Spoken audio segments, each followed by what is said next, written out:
राष्ट्रपती मुर्मू मॅडमबद्दल मला प्रचंड अभिमान वाटला. कौतुक वाटलं. ते मी रीलमधून व्यक्त केलं. कारण त्यांचा तो निर्णय खरंचच कौतुकास्पद होता, आहे.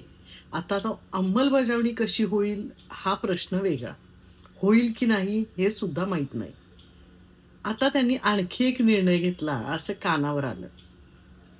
जर एखाद्या मुलीवर बलात्कार झाला, कोणत्याही स्त्रीवर बलात्कार झाला, तर 24 तासाच्या आत जर त्या गोष्टीवर कारवाई केली गेली नाही, तर तेथील मुख्यमंत्र्याला राजीनामा द्यावा लागेल.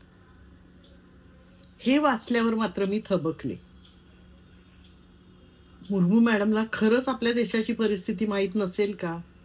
इतक्या क्षुल्लक कारणासाठी आपले मुख्यमंत्री राजीनामे देतात का?